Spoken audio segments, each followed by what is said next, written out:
Hello friends, welcome to my YouTube channel Draksha classes. और friends, आज हम जो टॉपिक पढ़ने जा रहे हैं वो इस चैप्टर का सबसे महत्वपूर्ण टॉपिक होने वाला है। तो ज़्यादा समय ना लेते हुए चलें शुरू करते हैं। सबसे पहले जो पढ़ेंगे हम टॉपिक, उसका नाम है संक्षारण। संक्षारण का मतलब है कि कोई चीज़ नष्ट होना, धीरे धीरे ख़त्म होना। यानी ये संक्षारण जो आपके चैप्टर में है, किसी भी धातु, कोई भी धातु है, वो वायु के में ऑक्सीजन की उपस्थिति या नमी की उपस्थिति या किसी अन्य केमिकल रसायन वगैरह की उपस्थिति से धीरे धीरे नष्ट होती चली जाए, उस अभिक्रिया को ही क्या कहते हैं? संक्षारण कहते हैं। तो इसकी डेफिनेशन लिखेंगे।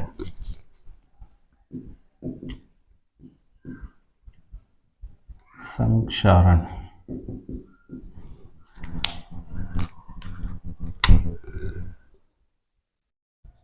वह अभिक्रिया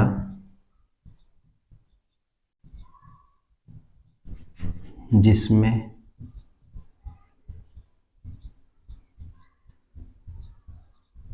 कोई धातु वायु में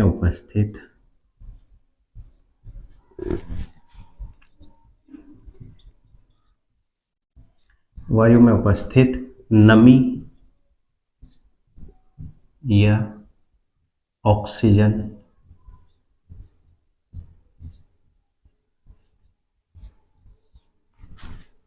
या किसी अन्य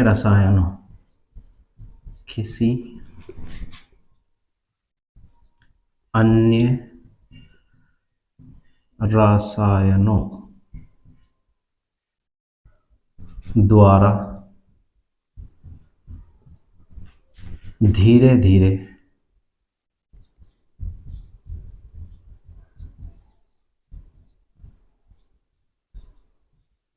अभिक्रिया करके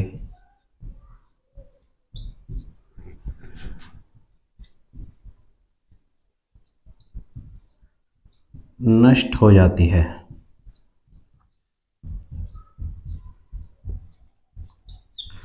संक्षारण कहलाती है।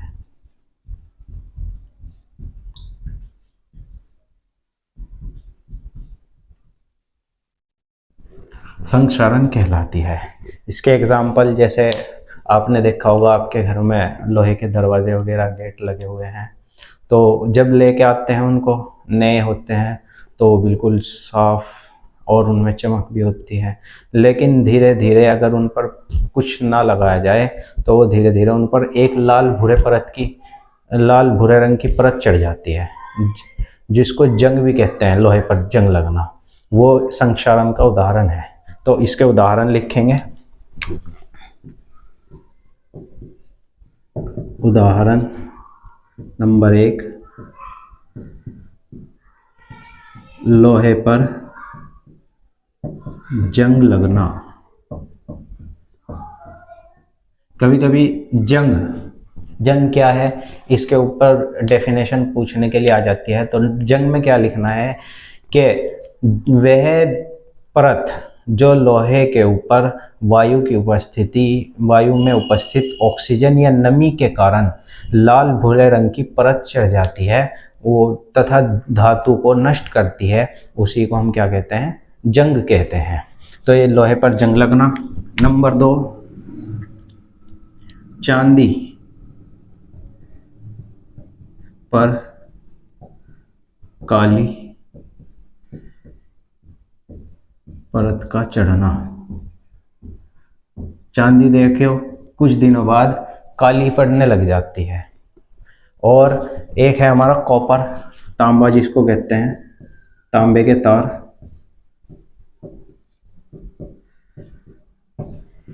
इस पर हरी परत चढ़ने लगती है, पर हरी परत का चढ़ना। ये इसके उदाहरण हैं।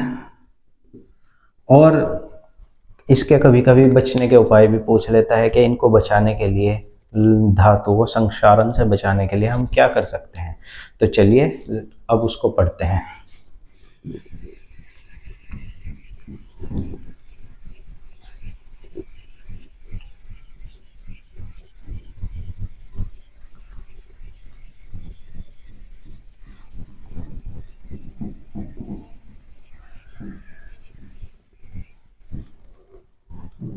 संक्षारण से बचाने के उपाय। धातु को संक्षारण से बचाने के उपाय।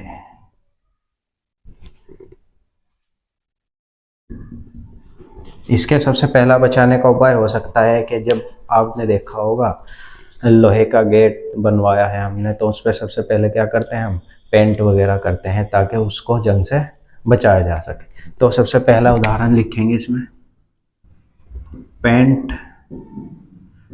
करके।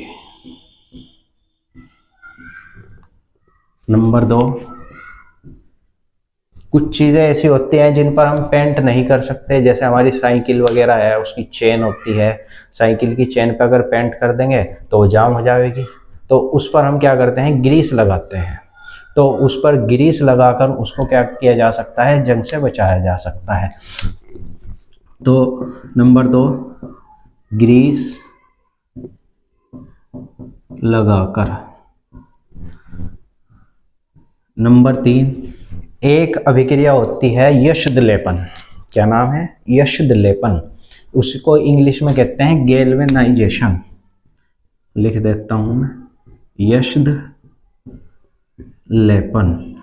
इंग्लिश में कहते हैं इसको गैल्वेनाइजेशन।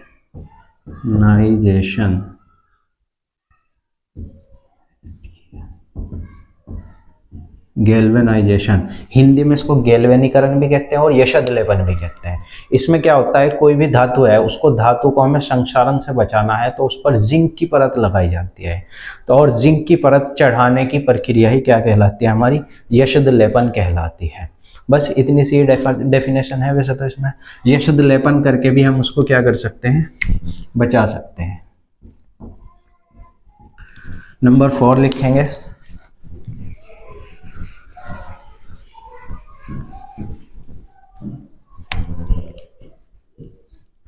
नंबर 4 पे आप लिखो मिश्र धातु बनाकर। मिश्र धातु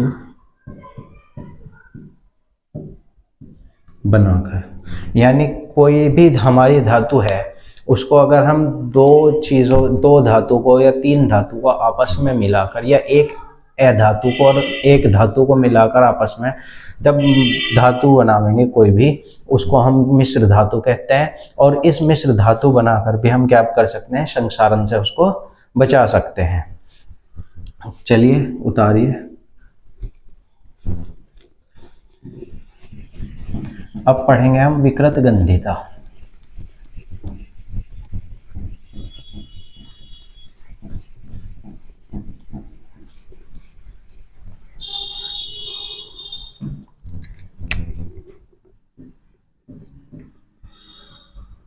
विकृत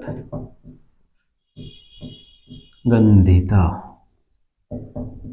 इंग्लिश में कहते हैं रैंसिडिटी।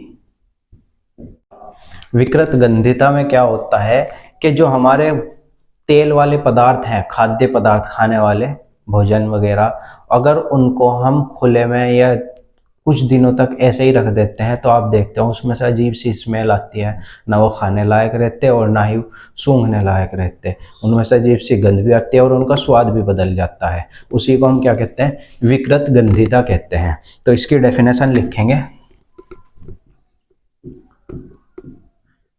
वसायुक्त खाद्य पदार्थ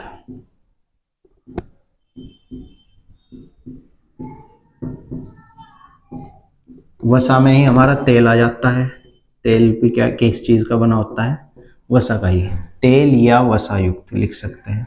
तेल या वसायुक्त खाद्य पदार्थों का वायु में उपस्थित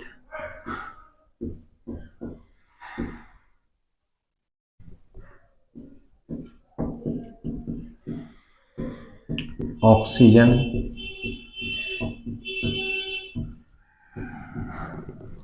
के द्वारा ऑक्सीकरण होने पर करण होने पर खाद्य पदार्थ का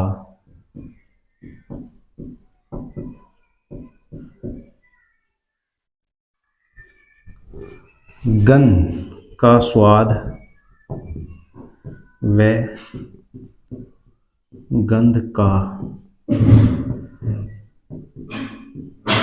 बदल जाना विकृत गंधिता कहलाता है।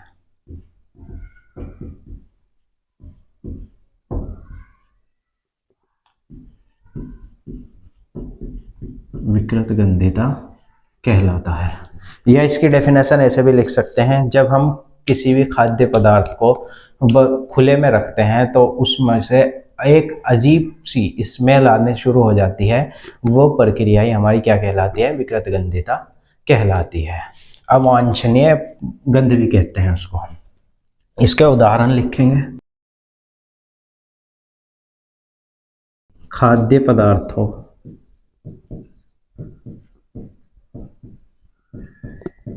को खुला रखने पर उनमें से विशेष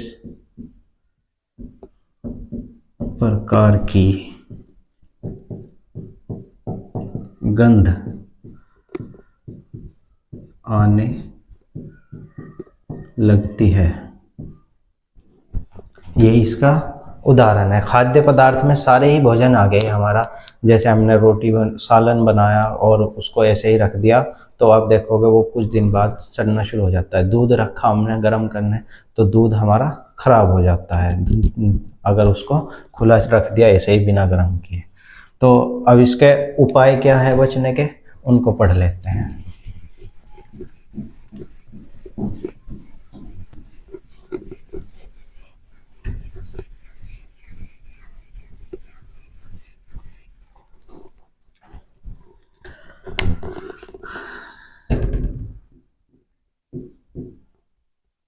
विकृत गंधिता से बचाने के उपाय।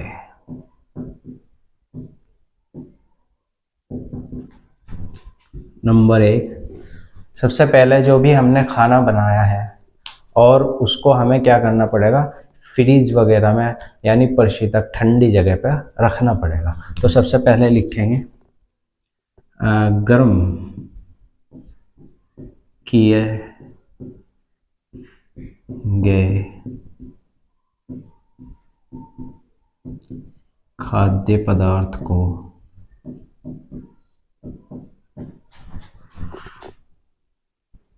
प्रशीतक कहते हैं फ्रिज को में रखना, कुछ समय बाद, गर्म करने के कुछ समय बाद रखना है।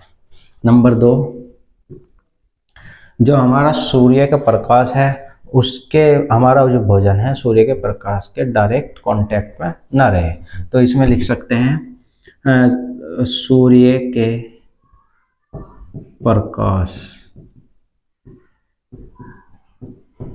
से खाद्य पदार्थों को सीधे संपर्क में ना रखना चाहिए।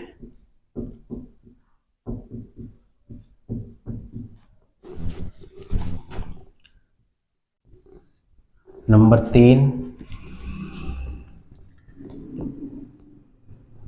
खाद्य पदार्थ जैसे आलू के चिप्स वगैरह, आलू के चिप्स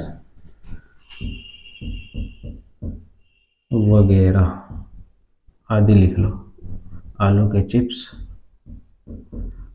आदि के पैकेट में से ऑक्सीजन को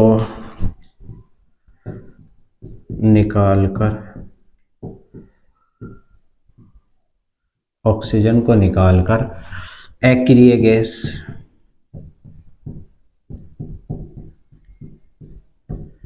जैसे नाइट्रोजन